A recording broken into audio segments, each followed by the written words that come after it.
Assalamualaikum warahmatullahi wabarakatuh. Kami dari kelompok 10 akan mempresentasikan materi mengenai pertumbuhan ekonomi.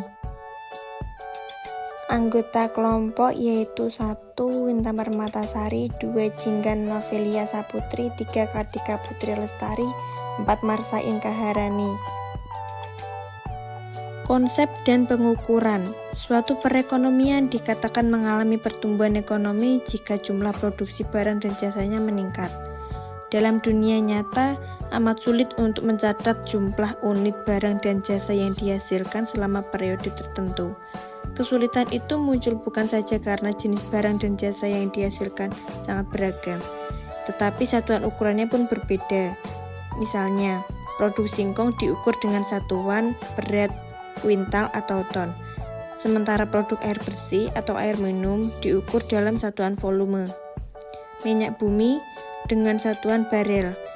Belum lagi produk-produk yang tidak terukur dengan satuan fisik, misalnya jasa konsultasi atau jasa pariwisata dan jasa-jasa modern lainnya.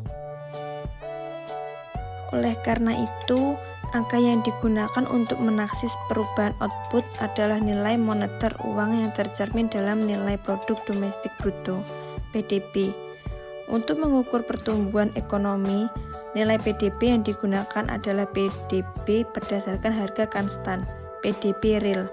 Sebab dengan menggunakan harga konstan, pengaruh perubahan harga inflasi telah dihilangkan, sehingga sekalipun angka yang muncul adalah nilai uang dari total output barang dan jasa. Perubahan nilai PDB sekaligus menunjukkan perubahan jumlah kualitas barang dan jasa yang dihasilkan selama periode pengamatan. Perhitungan tingkat pertumbuhan ekonomi dapat dilakukan sebagai berikut. Dan ini merupakan tabel 17.1 yang menjelaskan tentang pertumbuhan ekonomi Astina periode 2012 sampai 2017. Angka pertumbuhan tahunan diperoleh dengan menggunakan persamaan 17.1, misalnya seperti berikut. Angka pertumbuhan rata-rata periode 2012 sampai 2017 diperoleh dengan menggunakan persamaan 17.2 seperti berikut. Tujuan utama dari perhitungan pertumbuhan ekonomi adalah ingin melihat apakah kondisi perekonomian makin membaik. Ukuran baik buruknya dapat dilihat dari struktur produksi atau sektoral atau daerah asal produksi atau regional. Dengan melihat struktur produksi dapat diketahui apakah ada sektor yang terlalu tinggi atau terlalu lambat pertumbuhannya. Pada tabel 17.2 memberikan perbandingan pertumbuhan sektor primer atau pertanian dan pertambangan, sektor sekunder atau industri pengolahan, konstruksi, listrik, gas, dan air bersih, dan sektor tersier atau jasa-jasa, serta PDB negara Astina selama periode pembangunan jangka panjang.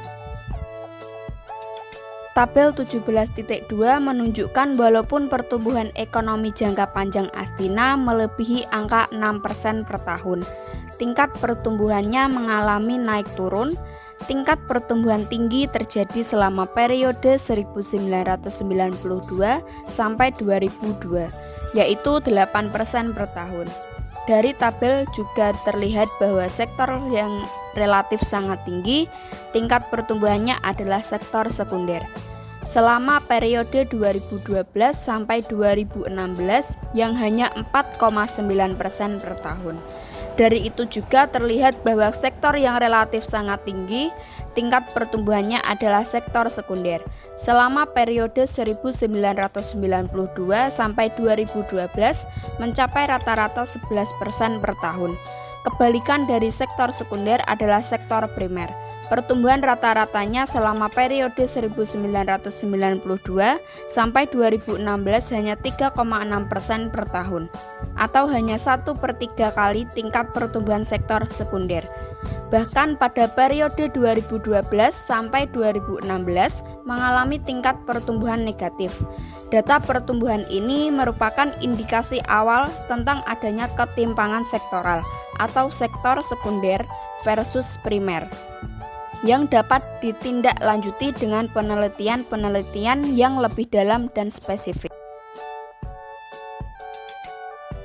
Apa sih pentingnya pertumbuhan ekonomi bagi kita? Pentingnya pertumbuhan ekonomi. Pertumbuhan ekonomi sangat penting dan dibutuhkan karena tanpa pertumbuhan tidak akan terjadi peningkatan kesejahteraan, kesempatan kerja, produktivitas, dan distribusi pendapatan. Pertumbuhan ekonomi juga penting untuk mempersiapkan perekonomian menjalani tahapan kemauan selanjutnya. Pertumbuhan ekonomi dan peningkatan kesejahteraan. Rakyat dikatakan makin sejahtera jika setidaknya output per kapita meningkat. Dalam literatur makroekonomi, tingkat kesejahteraan tersebut diukur dengan PDB per kapital. Makin tinggi PDB per kapital, makin sejahtera masyarakat. Agar PDB per kapital terus meningkat, maka perekonomian harus terus bertumbuh dan harus lebih tinggi daripada tingkat pertambahan penduduk. Jika pertambahan penduduk suatu negara adalah 2% per tahun, maka pertumbuhan PDB harus lebih besar dari 2% per tahun. Ukuran perbaikan kesejahteraan tidak hanya dilihat berdasarkan perkembangan historis perekonomian yang bersangkutan, tetapi juga perekonomian lain yang dianggap telah maju. Pertumbuhan ekonomi dan kesempatan kerja. Mengingat manusia adalah salah satu faktor terpenting dalam proses produksi, maka dapat dikatakan kesempatan kerja akan meningkat bila output meningkat. Hubungan antara kesempatan kerja dan output dapat dilihat berdasarkan rasio kesempatan kerja output dan angka elastisitas kesempatan kerja. Rasio kesempatan kerja output. Hubungan antara perhubungan ekonomi dan kesempatan kerja telah dibahas oleh seorang ekonomi bernama Arthur Okun. Menurutnya, tingkat pengangguran yang minimal 4% per tahun akan tercapai bila seluruh kapasitas produksi terpakai, kesempatan kerja penuh atau full employment. Konsekuensi pemikiran Okun adalah pentingnya menjaga perekonomian agar berada dalam keadaan kesempatan kerja penuh. Seandainya ada hubungan proporsional antara tingkat output dinotasikan dengan H dan kesempatan kerja dinotasikan dengan L, di mana hubungan proporsionalnya dilambangkan dengan C. Untuk menambah kesempatan kerja, output harus bertumbuh, sebab setiap unit pertambahan output akan menambah kesempatan kerja sebanyak C unit. Makin besar nilai C, maka jumlah kesempatan kerja yang tersedia akibat bertambahnya satu unit output akan semakin besar. Besar kecilnya nilai C sangat tergantung pada teknik produksi atau tingkat teknologi yang digunakan dan tingkat efisiensi. Teknik produksi yang padat karya cenderung memperbesar nilai C, sebaliknya dengan teknik produksi yang padat modal. Tingkat efisiensi mempunyai dampak mendua terhadap kesempatan kerja. Pertama, terutama dalam jangka pendek, membaiknya efisiensi akan mengurangi kesempatan kerja. Sebab dengan membaiknya efisiensi untuk tingkat output yang sama dibutuhkan tenaga kerja yang lebih sedikit. Kedua, terutama dalam jangka panjang, efisiensi yang berkaitan dengan kemajuan teknologi akan memperluas kesempatan kerja bila kemajuan teknologi tersebut meresap ke dalam diri manusia atau tenaga kerja yang meningkatkan mutu SDM. Angka elastisitas kesempatan kerja. Alat analisis lain yang digunakan untuk melihat hubungan antara kesempatan kerja dan pertumbuhan ekonomi adalah angka elastisitas kesempatan kerja. Angka ini menunjukkan beberapa persen kesempatan kerja akan bertambah untuk setiap 1% pertumbuhan ekonomi. Pertumbuhan ekonomi dan perbaikan distribusi pendapatan. Distribusi pendapatan yang baik adalah yang makin merata. Namun tanpa adanya pertumbuhan ekonomi, yang terjadi adalah pemerataan kemiskinan. Pertumbuhan ekonomi hanya akan menghasilkan perbaikan distribusi pendapatan bila memenuhi setidak-tidaknya dua syarat, yaitu memperluas kesempatan kerja dan meningkatkan produktivitas. Dengan meluaskan kesempatan kerja, maka akses rakyat untuk memperoleh penghasilan makin besar. Jika alat utama yang digunakan untuk perbaikan distribusi pendapatan adalah mekanisme pasar, maka agar dapat bertahan di pasar, para pekerja harus terus meningkatkan produktivitas. Spesialisasi yang akan meningkatkan produktivitas dengan meningkatnya produktivitas. uang yang dihasilkan untuk jam kerja yang sama akan lebih besar. Uang tersebut digunakan untuk memperbaiki kualitas SDM generasi berikutnya. Begitu seterusnya sehingga dalam beberapa generasi kemudian distribusi pendapatan makin membaik. Persiapan bagi tahapan kemajuan selanjutnya. Waktu yang dibutuhkan untuk mendewasakan sebuah perekonomian jauh lebih lama dibandingkan waktu yang dibutuhkan manusia untuk menjadi dewasa. Kita tidak dapat menentukan batas waktu usia kematangan suatu perekonomian, hanya saja pengalaman negara-negara maju menunjukkan mereka membutuhkan waktu sekitar 3-5 abad untuk memodernisasikan perekonomiannya. Kenyataan di atas menyiratkan bahwa pertumbuhan ekonomi merupakan tangga untuk mencapai tahapan kemajuan ekonomi selanjutnya. Sebab sebuah perekonomian yang mampu terus-menerus bertumbuh dalam jangka panjang, setidak-tidaknya dalam tempo 50 tahun, umumnya telah memiliki kemampuan untuk menjadi modern. Untuk menunjang pertumbuhan jangka panjang, yang dibutuhkan bukan saja tenaga kerja, bahan baku, dan teknologi, melainkan juga kelembagaan-kelembagaan ekonomi dan sosial yang modern. Kelembagaan-kelembagaan tersebut misalnya pasar, keuntungan, uang, hak milik, kepastian hukum, dan demokrasi. Lembaga-lembaga tersebut tahap demi tahap terbentuk lewat proses akumulasi modernisasi yang memakan waktu puluhan bahkan ratusan tahun. Proses akumulasi modernisasi tidak akan terjadi tanpa adanya pertumbuhan ekonomi, dan sebaliknya pertumbuhan ekonomi tidak mampu bertahan lama tanpa adanya proses akumulasi modernisasi. Faktor-faktor penentu pertumbuhan ekonomi. Dalam pembahasan teori produksi atau di bagian mikroekonomi, Anda telah diperkenalkan dengan fungsi produksi klasik sederhana seperti berikut. Untuk analisis pertumbuhan ekonomi atau analisis makroekonomi, model klasik tersebut dapat dikembangkan lebih lanjut, sehingga kita dapat menulis persamaannya seperti berikut. Persamaan tersebut secara sederhana menunjukkan faktor-faktor yang menentukan pertumbuhan ekonomi. Mari kita bahas faktor-faktor penentu pertumbuhan ekonomi tersebut. Barang modal. Di bab 15 telah dipelajari bahwa penambahan stok barang modal dilakukan melalui investasi. Karena itu, salah satu upaya pokok untuk meningkatkan investasi adalah menangani faktor-faktor yang mengaruhi tingkat investasi. Ingat bahwa pertumbuhan ekonomi baru dimungkinkan jika investasi neto lebih besar dari nol. Sebab, jika investasi neto sama dengan nol, perekonomian hanya dapat diproduksi pada tingkat sebelumnya. Akan lebih baik lagi jika penambahan kuantitas barang modal juga disertai peningkatan kualitas. Tenaga kerja. Sampai saat ini, khususnya di negara sedang berkembang NSB, tenaga kerja TK masih merupakan faktor produksi yang sangat dominan. Perkembangan tenaga kerja umumnya sangat berpengaruh terhadap peningkatan output. Masalah utamanya adalah sampai berapa banyak tenaga kerja akan terus meningkatkan output. Hal ini sangat tergantung dari berapa cepat terjadinya the law of diminishing return atau TLDR. Sedangkan cepat atau lambatnya proses TLDR sangat ditentukan oleh kualitas SDM dan keterkaitannya dengan kemajuan teknologi produksi. Selama ada sinergi antara tenaga kerja dan teknologi, penambahan TK akan memacu pertumbuhan ekonomi. Teknologi.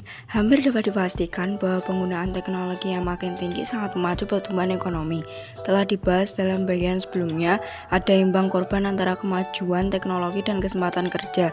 Dengan penggunaan teknologi ini, manusia dapat memanfaatkan secara optimal apa yang ada dalam diri dan lingkungannya.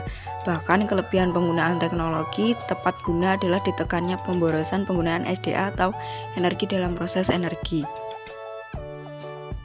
Uang. Dalam perekonomian modern, uang memegang peranan dan fungsi sentral. Makin banyak uang yang digunakan dalam proses produksi, makin besar output yang dihasilkan. Namun, dengan jumlah uang yang sama, dapat dihasilkan output yang lebih besar jika penggunaannya efisien. Uang akan sangat berkontribusi bagi pertumbuhan ekonomi selama penggunanya sangat efisien. Tingkat efisien penggunaan uang juga sangat ditentukan dengan tingkat efisien sistem perbankan. Berdasarkan pemikiran inilah, pemerintah Indonesia terus berusaha membenahi sistem keuangan. Walaupun tingkat efisien sistem perbankan masih relatif rendah dibanding negara-negara lain di kawasan Asia Tenggara.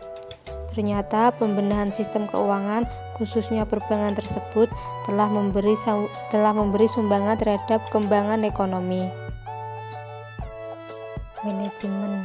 Manajemen adalah yang sangat dibutuhkan untuk mengelola perekonomian modern, terutama bagi perekonomian yang sangat mengandalkan mekanisme pasar.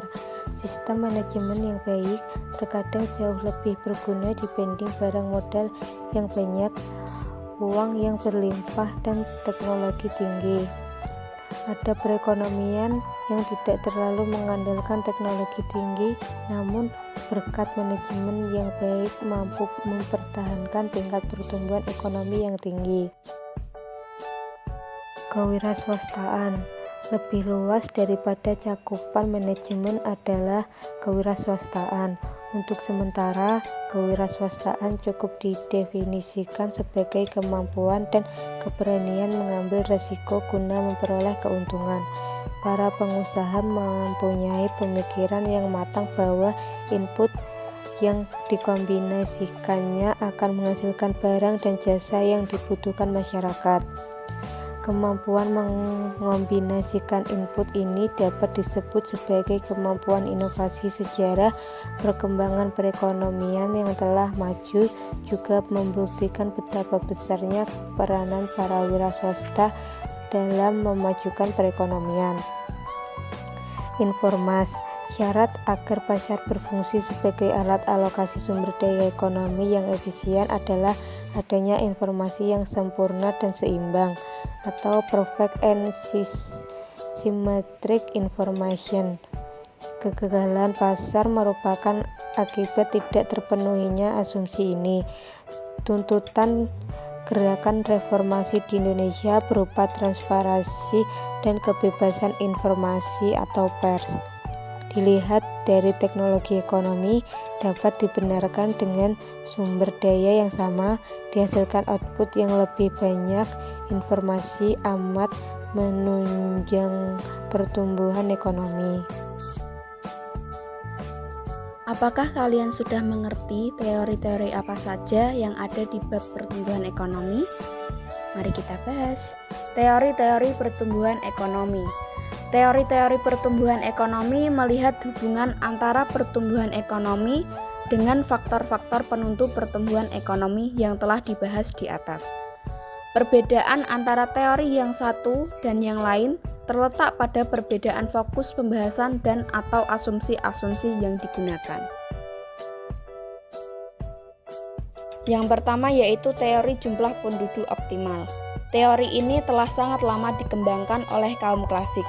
Menurut teori ini, berlakunya TLDR menyebabkan tidak semua penduduk dapat dilibatkan dalam proses produksi. Jika dipaksakan, justru akan menurunkan tingkat output perekonomian. Dalam gambar 17.1, kurva TP1 menunjukkan hubungan antara jumlah tenaga kerja dan tingkat output atau fungsi produksi. Kondisi optimal akan tercapai jika jumlah penduduk atau tenaga kerja yang terlibat dalam proses produksi adalah LC, dengan jumlah output PDB adalah Q1. Jika jumlah tenaga kerja ditambah menjadi L2, PDB justru berkurang menjadi Q2. Hal ini karena cepat terjadinya TLDR. Barang modal dan SDM yang menunda terjadinya gejala TLDR, bahkan kedua investasi tersebut menimbulkan sinergi. Jika hal tersebut yang terjadi, maka fungsi produksi membaik. Hal itu digambarkan dengan bergesernya kurva produksi ke TP2. Penambahan tenaga kerja akan meningkatkan output PDB. Teori pertumbuhan neoklasik. Teori ini dikembangkan oleh Solow 1956 dan merupakan penyempurnaan teori-teori klasik sebelumnya. Fokus pembahasan teori pertumbuhan neoklasik adalah akumulasi stok barang, modal, dan keterkaitannya dengan keputusan masyarakat untuk menabung atau melakukan investasi. Asumsi-asumsi penting dari model Solow antara lain adalah 1. tingkat teknologi dianggap konstan. Tidak ada kemajuan teknologi. 2. Tingkat depresiasi dianggap konstan. 3. Tidak ada perdagangan luar negeri atau aliran keluar masuk barang modal. 4. Tidak ada sektor pemerintah. 5. Tingkat pertambahan penduduk tenaga kerja juga dianggap konstan. Dengan asumsi tersebut, kita dapat mempersempit faktor-faktor penentu pertumbuhan menjadi hanya stok barang modal dan tenaga kerja. Lebih lanjut lagi, dapat diasumsikan bahwa PDB per kapita semata-mata ditentukan oleh stok barang modal per tenaga kerja. Jika digambarkan dalam bentuk grafik, maka fungsi produksi per kapita adalah seperti tampak dalam gambar 17.2. Bentuk kurva Y yang parabolis menunjukkan terjadinya the law of diminishing return, TLDR. Untuk menjaga agar perekonomian dapat mempertahankan tingkat outputnya, stok barang modal per kapita tidak boleh berkurang. Untuk itu, tingkat investasi yang dilakukan harus mempunyai dua fungsi, yaitu 1. Mengganti barang modal yang sudah usang. 2. Menambahkan stok barang modal sebagai respon terhadap pertambahan tenaga kerja. Investasi total yang dibutuhkan agar perekonomian dapat mempertahankan tingkat produksinya adalah N plus D K. Selanjutnya, dianggap ada hubungan proporsional antara tingkat tabungan dan tingkat produksi per kapita. Misalnya sebesar S sehingga SY sama dengan SF dalam kurung tutup K. Perekonomian dikatakan berada dalam kondisi seimbang stabil jika jumlah tabungan sama dengan kebutuhan investasi. Secara grafis hal itu terjadi di titik C saat kurva SY berpotongan dengan garis lurus N plus D K. Jika ditarik garis ke bawah akan diperoleh K yang menunjukkan rasio barang modal per tenaga kerja K atau L yang dibutuhkan untuk menjamin pertumbuhan stabil. Jika ditarik garis lurus ke atas kurva Y, kita akan memperoleh Y yang merupakan tingkat output per tenaga kerja Q atau L. Untuk menjamin keadaan keseimbangan stabil secara metamis, kondisi keseimbangan stabil dapat dituliskan sebagai berikut. Teori pertumbuhan endogenus growth theory. Teori yang dikembangkan oleh Romer 1986 ini merupakan perkembangan mutakhir teori pertumbuhan klasik neoklasik. Kelemahan model klasik maupun neoklasik terletak pada asumsi bahwa teknologi bersifat eksogenus. Konsekuensi asumsi ini adalah terjadinya the law of diminishing return karena teknologi dianggap berbagai faktor produksi tetap atau fixed input. Konsekuensi lebih serius dari perlakuan teknologi sebagai faktor eksogen dan konstan adalah perekonomian telah lebih dahulu maju. Dalam jangka panjang akan terkejar oleh perekonomian lebih terbelakang selama tingkat pertambahan penduduk, tingkat tabungan, dan akses terhadap teknologi adalah sama. Berdasarkan penjelasan tersebut, maka perekonomian Asia Timur kecuali Jepang dan Asia Tenggara dapat menyamai perekonomian Barat. Namun faktanya tidak demikian. TLDR di perekonomian Barat dan Jepang tidak terjadi, sehingga perekonomian Asia Timur dan Asia Tenggara semakin tertinggal dibanding Barat dan Jepang. Menurut Romer, ketertinggalan ini disebabkan kemajuan teknologi yang justru menghasilkan increasing return on scale atau IRS. Semangat perusahaan untuk memaksimalkan keuntungan justru dapat dipenuhi lewat pengusahaan atau monopoli teknologi. Akibatnya, pertumbuhan output disertai dengan penguatan gejala monopoli.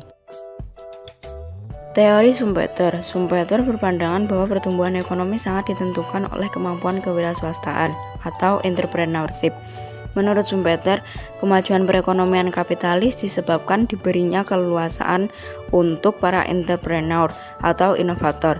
Sayangnya, keleluasaan tersebut cenderung memunculkan monopoli kekuatan pasar. Monopoli inilah yang memunculkan masalah-masalah non-ekonomi, terutama sosial ekonomi, yang pada akhirnya dapat menghancurkan sistem kapitalis itu sendiri.